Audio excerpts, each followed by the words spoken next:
This is Optimal Startup Daily, episode 647, How I Knew I Couldn't Continue Working for Someone Else, by Schroeder-Gardner of MakingSenseOfSense.com.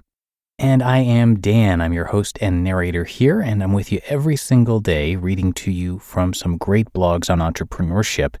And as always, if you have any topic requests, things you'd like to hear me cover on a future show, you can visit oldpodcast.com to share those ideas. That's oldpodcast.com. But for right now, let's get to our post as we start optimizing your life. How I Knew I Couldn't Continue Working for Someone Else, by Schroeder-Gardner of MakingSenseOfSense.com. As most of you know, I left my day job last year, and I now work for myself in my home. I quit in September of 2013, my last day was in October, and not once have I looked back and regretted the decision I made to leave my day job. Here are reasons why I knew I could not continue working for someone else. My day job was not fun at all, but I understood that it paid the bills. Just like how freelancing isn't for everyone, my day job was definitely not for me. 1. I absolutely dreaded Sundays and Mondays. Sundays were horrible because I knew that I had to work the next day. Mondays were horrible because I actually had to go to a job that was so incredibly boring, but also stressful, that I didn't know what to even do with myself. I also had no one to talk to because I worked independently, and even when I met with clients, they were all older businessmen. So not only was the work horrible, but there was no social life at the company or in the industry as well. Since switching to my freelancing business full-time, I actually look forward to each and every single day. I look forward to any new leads, and to also work for my current clients. I also enjoy everything I do. And even though I work from home, I have a much better social life than I did when I had my day job. I talk to other freelancers, friends, and family pretty much all day long. 2. My vacations were okay, but I knew they could be better and longer. At my day job, I did receive a fair amount of vacation time. I can't remember the exact amount, I have a horrible memory, but I believe I received around 3 weeks each year. However, just because I was on vacation did not mean that I didn't have to work. The work would just pile up on my desk until the day I came back, and I would have to work outside of my normal 8 a.m. to 5:30 p.m. hours to catch up after a vacation.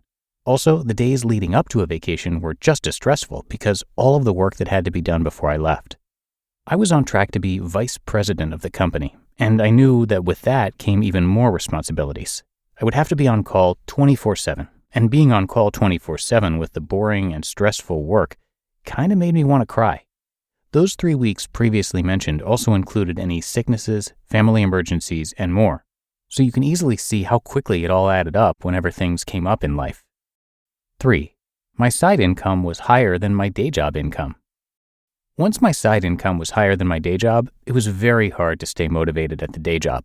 I knew that if my side income grew any further, that sacrificing my happiness was not worth it any longer to be working in an industry that I did not enjoy. 4. I saw others around me hating their jobs.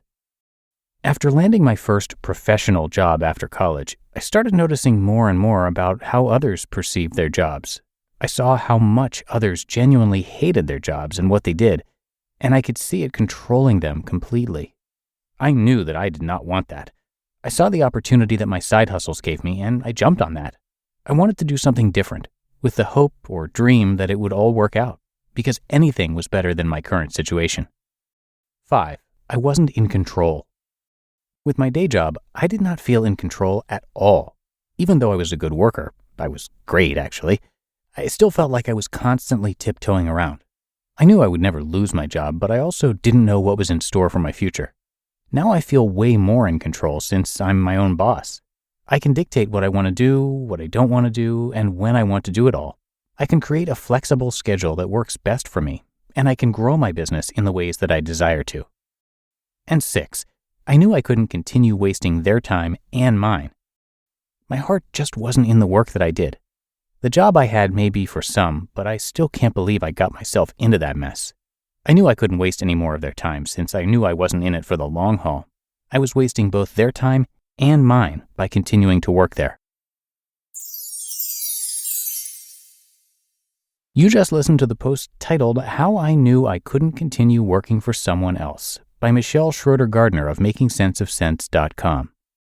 And thank you so much to Michelle. She created Making Sense of Sense to keep track of her financial progress, help readers improve their finances, and help her own personal finances. One example of that, due to this, she was able to pay off $38,000 in student loans in 7 months. She lived in an RV touring North America and now lives on a sailboat, actually. She and her husband sold their house and became full-time travelers. And like many of the authors on our shows, she went from being in debt to financially free, and she documents the journey on her blog. She publishes monthly income updates and shares how she earns over $100,000 a month online. And she's pretty open about it, so you can check it all out. Again, her site is makingsenseofsense.com. But that should do it for today. Hope you're having a great day wherever you are in the world, and I will be right back here with you tomorrow, where your optimal life awaits.